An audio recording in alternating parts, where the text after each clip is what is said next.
So at the end of March, I made a video talking about the Vanmoof V, how I had pre-ordered the Vanmoof V, and a little bit of my backstory getting into EVs, electric vehicles, rideables, last mile vehicles, whatever we're supposed to call these things. It's an electric bike for all intents and purposes. And of course, 2 weeks after I made that video, Vanmoof released the A5 and S5. So a lot of you were already asking me in the comments about if I would change my pre-order, if I had seen the S5.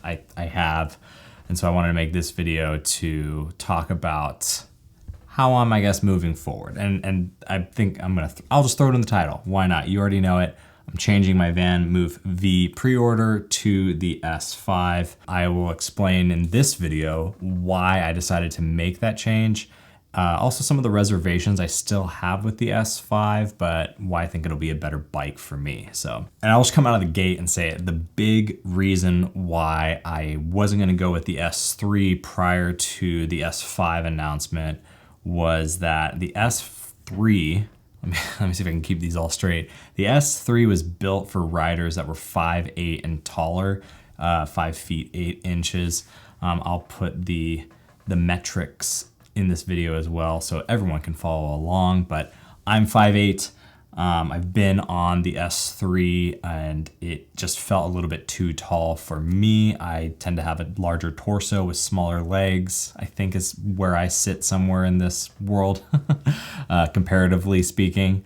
But that's part of the reason why I didn't want to go with the S3. With the S5 coming out, looking at those specs and that this bike is built for riders as short as 5'4", that's what got my attention. That was the big thing that I needed to see in this bike to feel like I could order it and actually use it and have it feel comfortable and enjoyable. So that was like the main thing that I was like, all right, they made a bike that has over 30 miles of range, that will actually comfortably fit my rider height, my size, and has all the other great stuff that Vanmoof bikes have. Awesome. The second thing that I was very excited to see, or at least it made me start thinking more about the Vanmoof V, and I talked about this in the Vanmoof V pre-order video that I made, was the weight. The weight of this bike is just shy of 50 pounds, and seeing that and seeing what Vanmoof was doing, where they did make a smaller bike, but it was still roughly the same weight as the previous bike, the S3, that made me really realize that I think the Vanmoof V is going to be significantly heavier to integrate sort of what that product is trying to be, which is this beefier bike with shocks and different absorption and a longer battery range with more battery potentially. It definitely looks like will be like 50% more battery than what the S5 has. And that has some costs and benefits to it, but where I live, my longest route that I am looking at taking is about 2.5 miles one way. So having 30 miles of range in the S5 is already more than enough for what I do. And I'll get to more about that here in a sec. But the third thing for me that really made this bike, that convinced me that I was going to change my pre-order, was the Vanmoof V. We're not even supposed to get a full reveal on until sometime in November. And then who knows what the shipping and delivery times and everything look like coming off of that bike. Vanmoof has already committed to shipping out the S5 and the A5 as well, as early as July. If you ordered now though, from the times that I'm seeing right now in April of 2022, you won't see this bike until October. That's great comparatively to the Vanmoof V, but it's still actually not awesome. I'm not a huge fan of that. And I will say there's a drawback in here, and this is kind of now getting into my reserves. The reasons why I'm not really as stoked on this bike as I could be is that for this particular bike, it seems like Vanmoof wants you to pay up front and then wait 6 months to get the bike.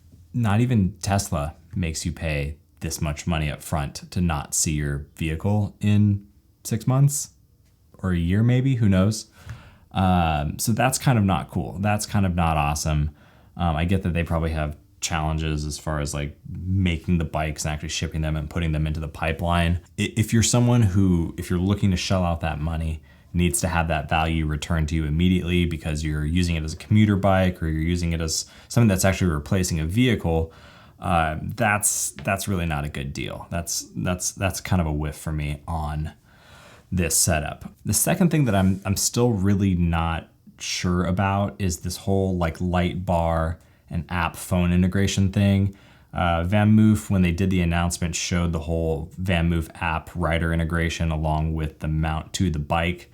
But from everything that I've been reading, it sounds like that your phone needs a special case on it in order to actually mount to the bike, along with these sort of light bars that replace the dot matrix LED. I don't know how I'm gonna feel about that. And it's kind of weird that we have to sort of order this sight unseen. It sounds like this phone case for this feature is actually going to be a separate accessory. The mount even may be a separate accessory that you have to pay for on top of the bike.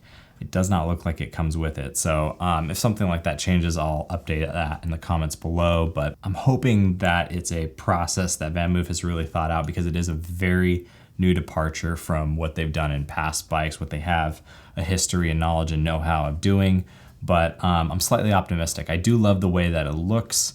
I just don't know how I'm gonna feel about it once it gets in the hand, once I start riding on this bike. The final thing that I'm really kind of hesitant on with the Vanmoof S5, and it's something that I've been hesitant on with the Vanmoofs. Part of the reason why I actually even went with a boosted board 5 years ago was because I lived in the San Francisco Bay Area, and boosted was based there in the south part of the San Francisco Bay Area. I could go down there, get service. I did that actually once, and it was a great experience to be able to say, hey, I could take the train or an Uber, go get my board serviced, and be back out and on the road ripping. With Vanmoof, they have this big goal of trying to serve like, I think 10 million people by 2030.